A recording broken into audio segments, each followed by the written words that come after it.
if getting used to such a thing would be a good thing or a bad thing either. Does getting used to this place mean that I'm giving up on being a normal person? Or does it just mean that I'm becoming more understanding about those around me? I'm distracted from my thoughts by the sight of Emmy tearing into her lunch as if it had insulted her ancestors. You seem pretty hungry. Emmy looks up, mouth half full, and swallows before nodding. My morning run always works up an appetite, which is great because then I burn through lunch pretty quickly. Helps me keep my girlish figure. That's the weirdest thing that ever came out of my mouth. That's the weirdest thing I ever said. Okay.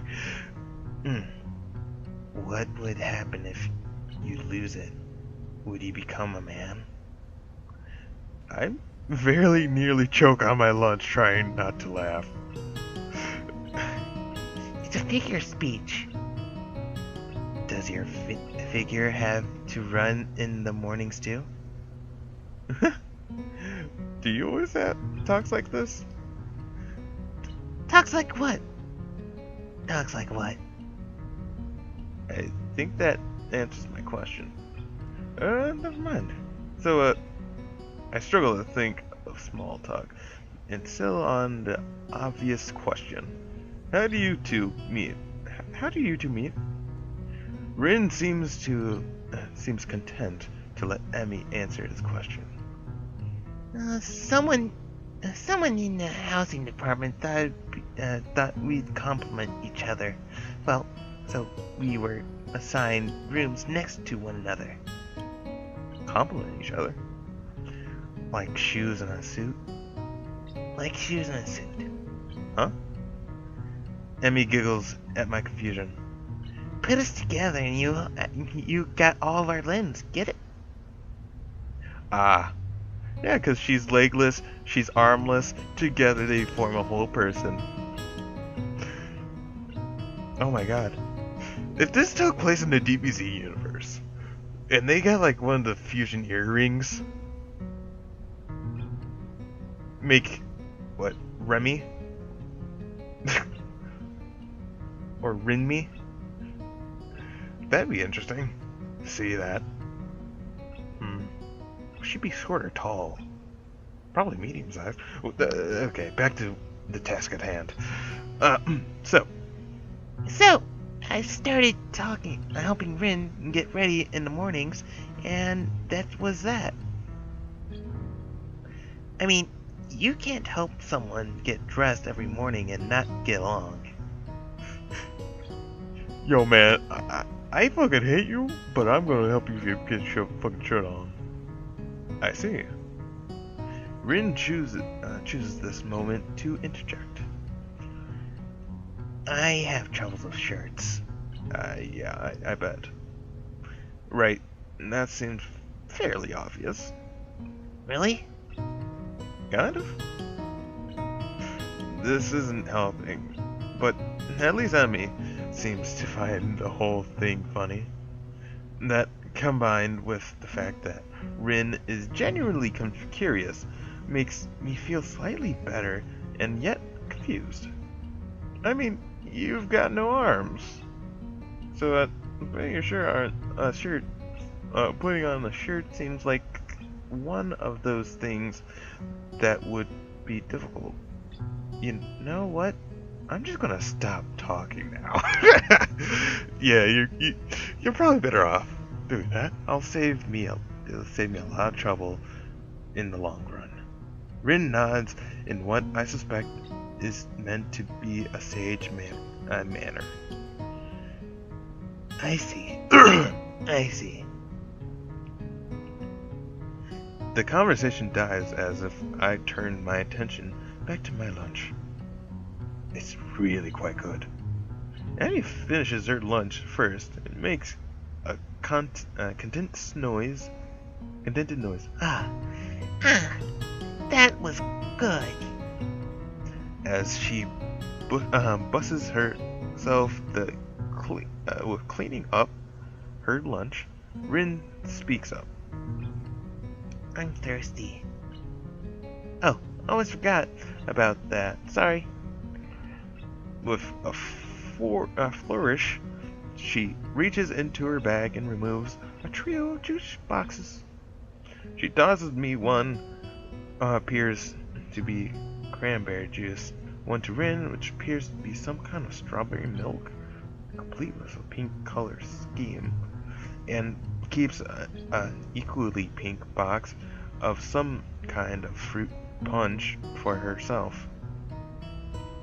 Rin dexterously stabs her straw through the top of the box and begins to drink. I'm once again impressed by how flexible she is, but this time I keep my comment to myself.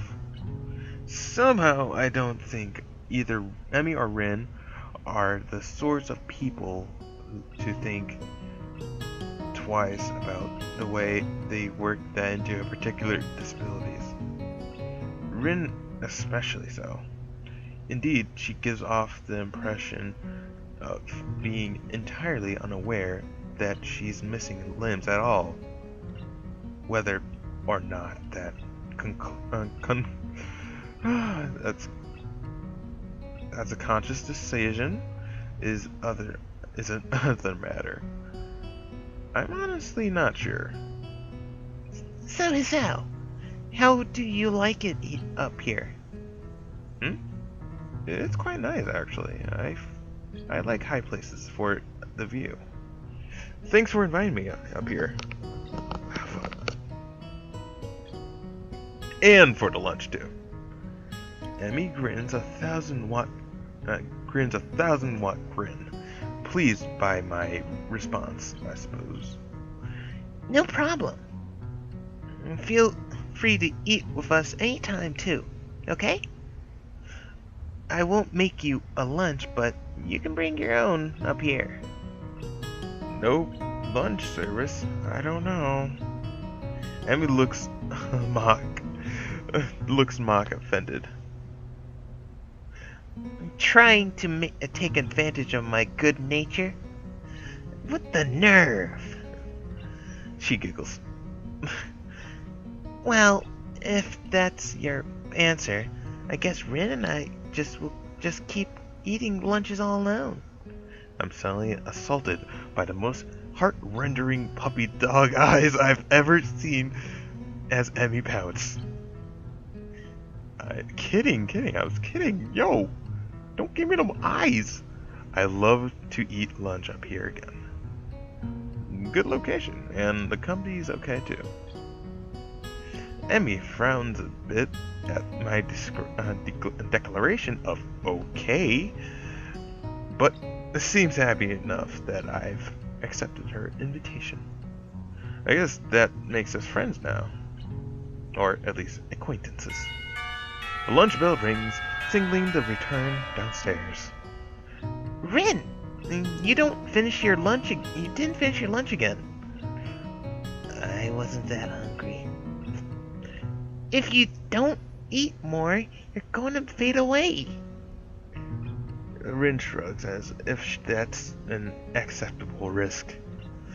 Come on, we'd better get going. The three of us head down the stairs together. The afternoon class passes once again. I found myself without a plan or something to do after school, so I head to the library to return a couple books I finished reading. Walking inside, I see that there are many students here, as there were on Tuesday.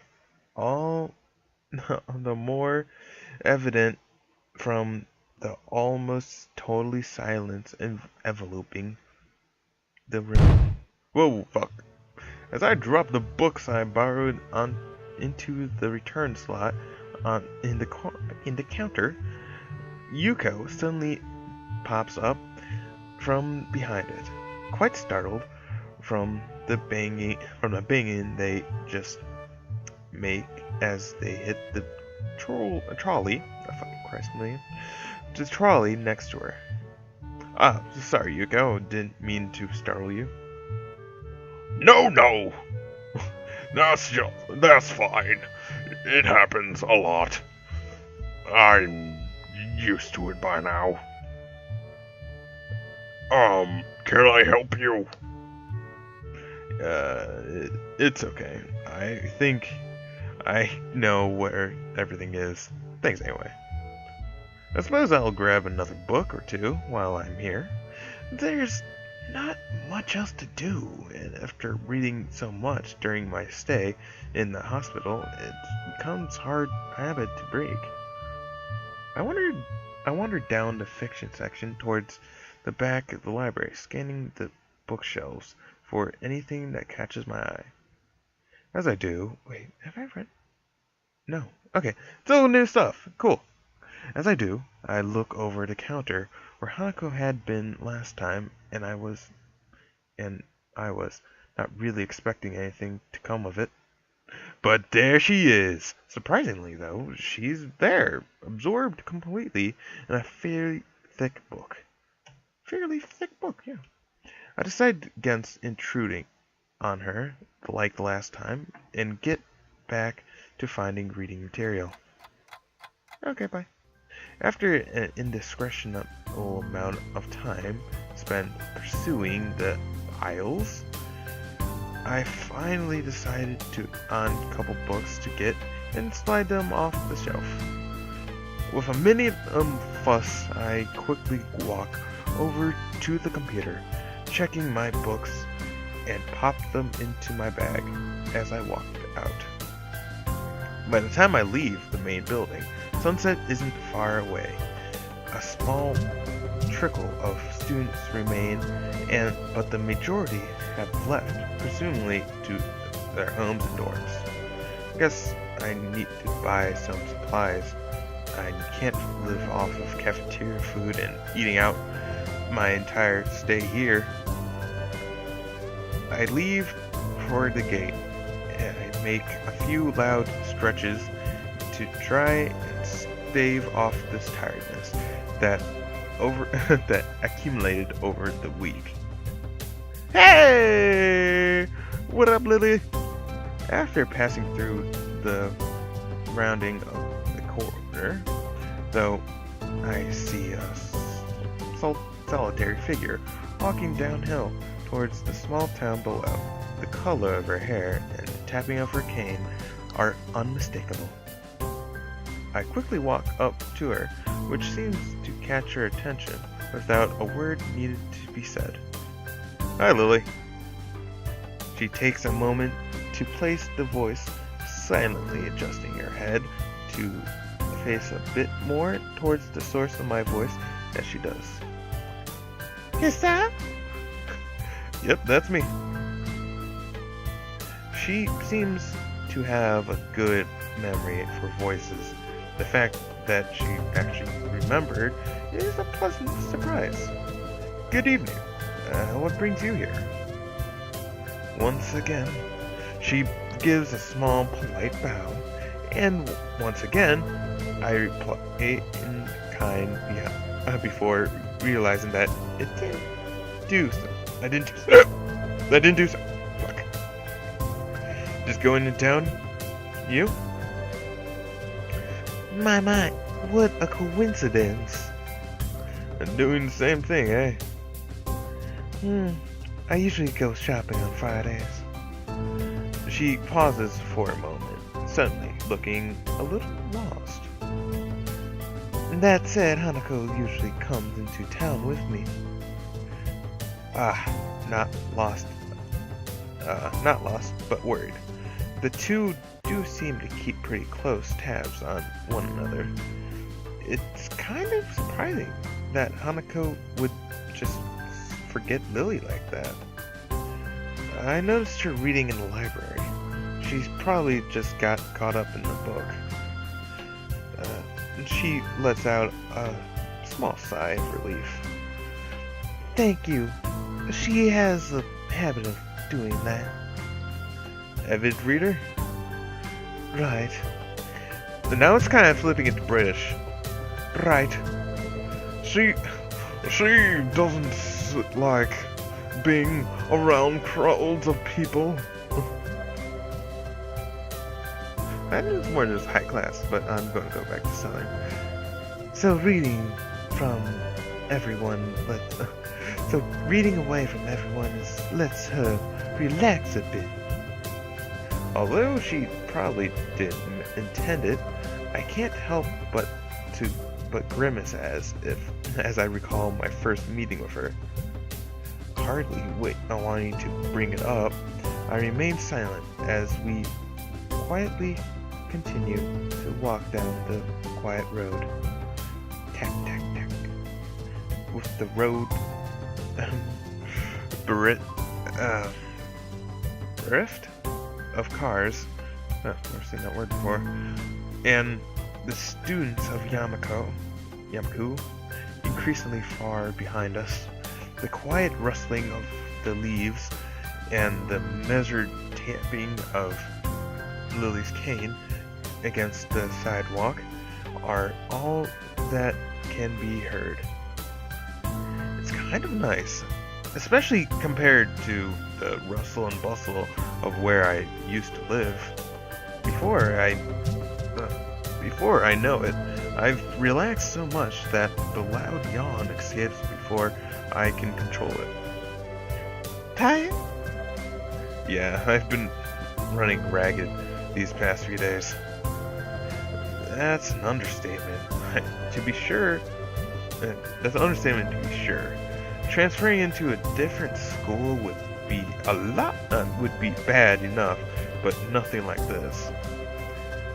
Well, hopefully something should settle down for you. The festival's got everyone in a spin right now, and you've been plopped right in the middle of things. For a moment, I hesitate, but given her apparent tolerance for frankness, I decide to give my full thoughts. I guess Yamaku's kind of thing of different. Yamaku's kind of different, though. I mean, formality surrounding everything, the isolation around it. Not to mention the most obvious difference, that kind of whole different mindset, I suppose. I'll get used to it, though, in time. She gives a matter-of-fact nod, apparently pleased with my answer. It feels almost as if she included me in the flock of students she's shepherding all along the class 3-2 in Hanako. Well, not that I mind it. It's nice to get the thoughts off of my chest, in any case.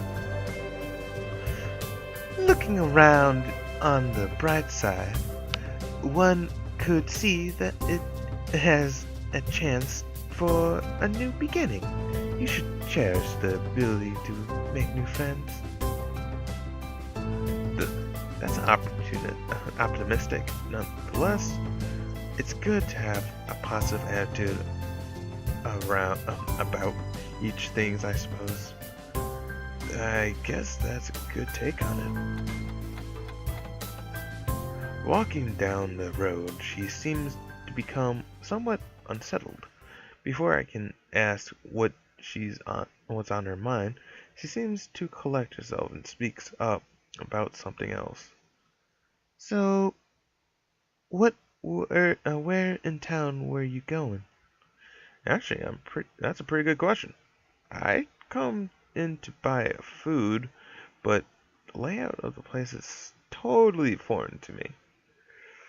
I had intended to just wander around and see what I could find, but with sunset already approaching and nightfall not too far away, that didn't seem very wise.